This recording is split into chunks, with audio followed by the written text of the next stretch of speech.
नमस्कार दोस्तों, मेरा नाम श्रद्धा है। आप सभी का इस वीडियो में स्वागत है। दोस्तों, आज की इस वीडियो में हम कुछ ऐसे आसन करने वाले हैं, कुछ ऐसे प्राणायाम करने वाले हैं जो अगर आपको अस्थमा है तो आपके लिए काफ़ी लाभदायक है। और इन आसनों के अभ्यास से, प्राणायाम के अभ्यास से हम अस्थमा जैसी बीमारियों को प्रिवेंट भी कर सकते हैं। जब भी अगर हम अस्थमा के दौरान कोई आसन करते हैं या कोई सूर्य नमस्कार करते हैं, प्राणायाम करते हैं, कोई ब्रीदिंग एक्टिविटी करते हैं, तो हमें एक चीज़ का ध्यान रखता है कि हम किसी भी समय सांसों को रोकेंगे नहीं, यानी कि ब्रेथ को होल्ड नहीं करना है। जैसे कि हम कुंभक में करते हैं कि सांस को हम रोके रखते हैं, लेकिन इन आसनों के दौरान, प्राणायाम के दौरान किसी भी समय सांस को रोकना नहीं है। तो इसी के साथ दोस्तों शुरू करते हैं। सबसे पहले हम दीर्घ श्वसन के साथ, जिसे हम कह सकते हैं एब्डोमिनल ब्रीथिंग, और उसके बाद हम करेंगे थोरेसिक ब्रीथिंग। इन दोनों में हम क्या करने वाले हैं, तो दीर्घ श्वसन, लंबी गहरी सांस अंदर लेनी है और धीरे से बाहर छोड़नी है। अगर हम 3 सेकंड के लिए सांस को अंदर ले रहे हैं तो हमें उसके दुगना यानी कि 6 सेकंड्स के लिए सांस को बाहर छोड़ना है। यानी कि इस तरीके से 1 2 3, 1 2 3 4 5 6। इस तरीके से एक आवर्तन दीर्घ श्वसन का पूर्ण होगा।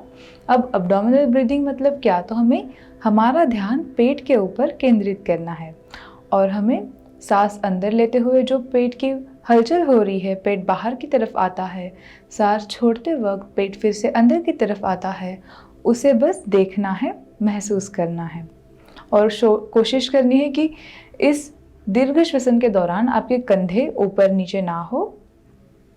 तो शुरू करने के लिए दोस्तों किसी भी कंफर्टेबल आसन में बैठ जाए जिसमें कि आप अपनी पीठ को सीधा रख पाए। अगर आप ज़मीन पे बैठने में कंफर्टेबल ना हो तो आप कुर्सी पर भी बैठ सकते हैं।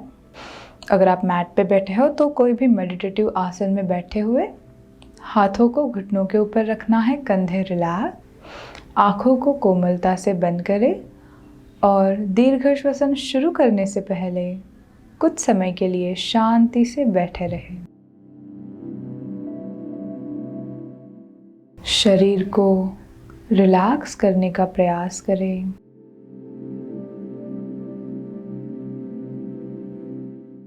मन को शरीर पर केंद्रित करें। बाहरी विचारों पे ध्यान ना दें।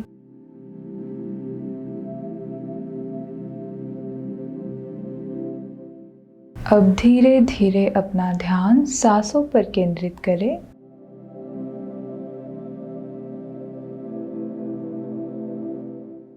जब भी आप तैयार हो, दीर्घ श्वसन के 5 आवर्तन शुरू करें।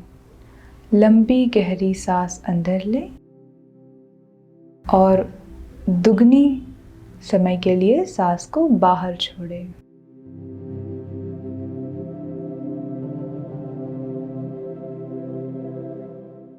किसी भी तरीके की जल्दबाजी ना करें। आराम से आवर्तनों को पूर्ण करें।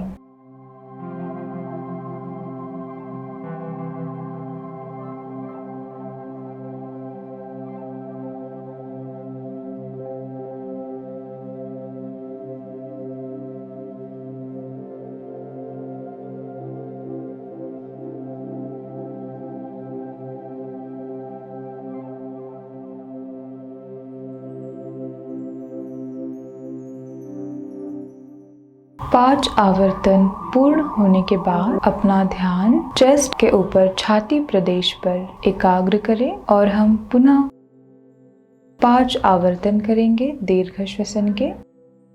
जितनी ज़्यादा से ज़्यादा आप सांस को अंदर ले सके उतना लेते रहना है और फिर धीरे से सांस को बाहर छोड़ें।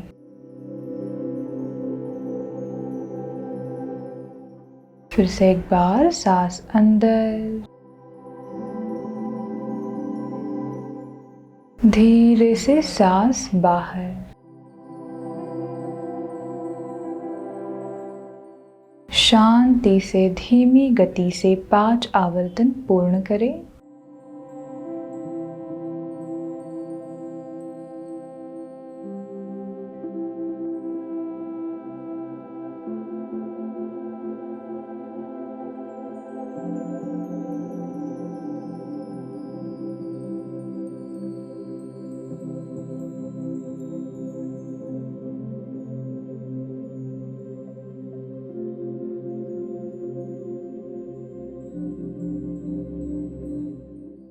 आवर्तन पूर्ण होने के बाद आंखों को कोमलता से खोलें। अब हम पहला आसन करेंगे पर्वतासन, जिसे कि हम बैठक स्थिति में ही कर सकते हैं। दोनों हाथों को सिर की दिशा में ऊपर उठाएं और नमस्कार मुद्रा में जोड़ें। कूहनियों को हो सके तो सीधा करें। शरीर को ऊपर की दिशा में स्ट्रेच करें।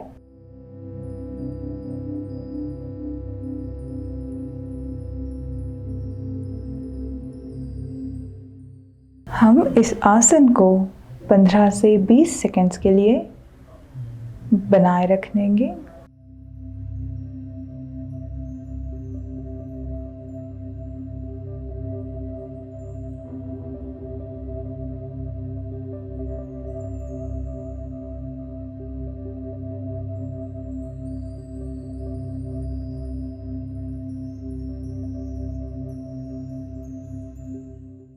कोमलता से हाथों को नीचे ले आए और आसन स्थिति को छोड़ें। अगला आसन हम करेंगे उत्तान मंडूकासन, जिसे करने के लिए सबसे पहले हम वज्रासन की स्थिति में आ जाएंगे। दोनों एड़ियों के बीच में कंफर्टेबली बटक्स को रखना है और वज्रासन में बैठने के बाद दोनों घुटनों में अंतर लें। जितना आसानी से ज़्यादा आप अंतर ले सकते हैं उतना अंतर लें। अब हाथों को सर की दिशा में ऊपर उठाएं। दाएं हाथ को बाएं कंधे की तरफ लेकर आए और बाएं हाथ को दाएं कंधे की तरफ लेकर आते हुए कंधों को ऊपर की तरफ खींच लेना है। पीठ सीधी रहेगी। ये आसन अस्थमा के लिए काफ़ी लाभदायक है। इसे उत्तान मंडूक आसन कहा जाता है। इस आसन को भी हम 15 से 20 सेकंड्स के लिए या फिर ज़्यादा से ज़्यादा समय के लिए बनाए रखने का प्रयास करें। आँखों को कोमलता से बंद करें। संपूर्ण ध्यान सांसों पर केंद्रित रहेगा, अपने शरीर पर केंद्रित रहेगा।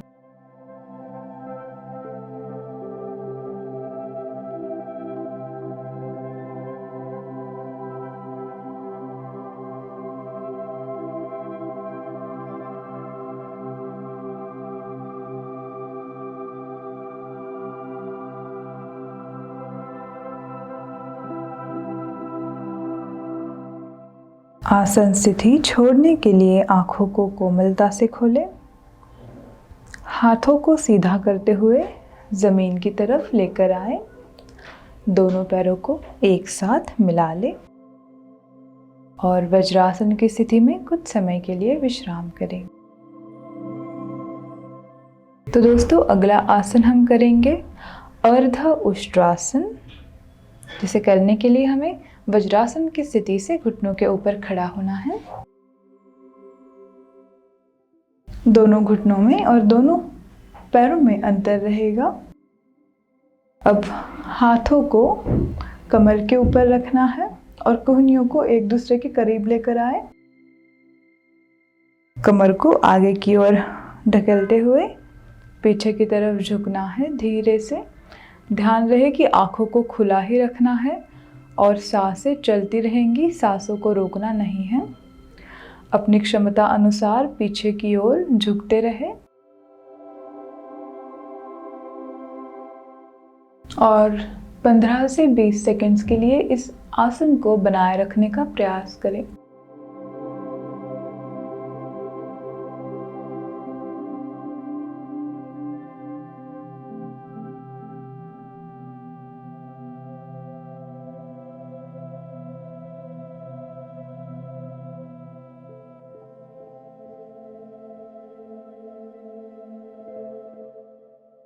धीरे से सामने की तरफ आ जाए और हाथों को रिलीज कर दें।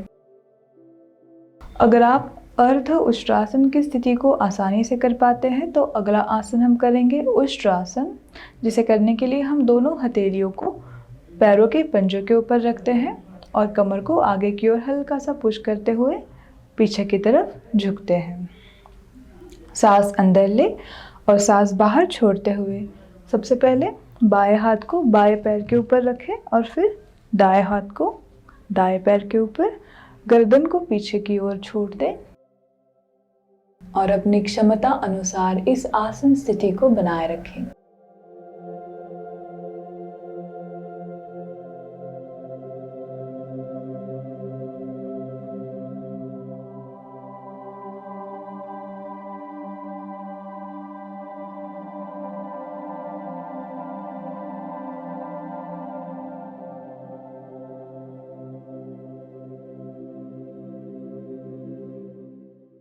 एक एक करके हाथों को रिलीज करेंगे और बैठक स्थिति में आ जाएंगे। दोनों पैरों को एक साथ मिला लीजिए। अगला आसन हम करेंगे पीठ को रिलैक्स करने के लिए, क्योंकि उष्ट्रासन में हमने जब बैकवर्ड बेंडिंग की है तो उसके बाद हमें फॉरवर्ड बेंड करना है। इसे करने के लिए वज्रासन की स्थिति में बैठे हुए ही आगे की ओर झुकना है और कपाल प्रदेश को जमीन पर लगाने का प्रयास करें। 10 से 15 सेकंड्स के लिए इस स्थिति को बनाए रखें।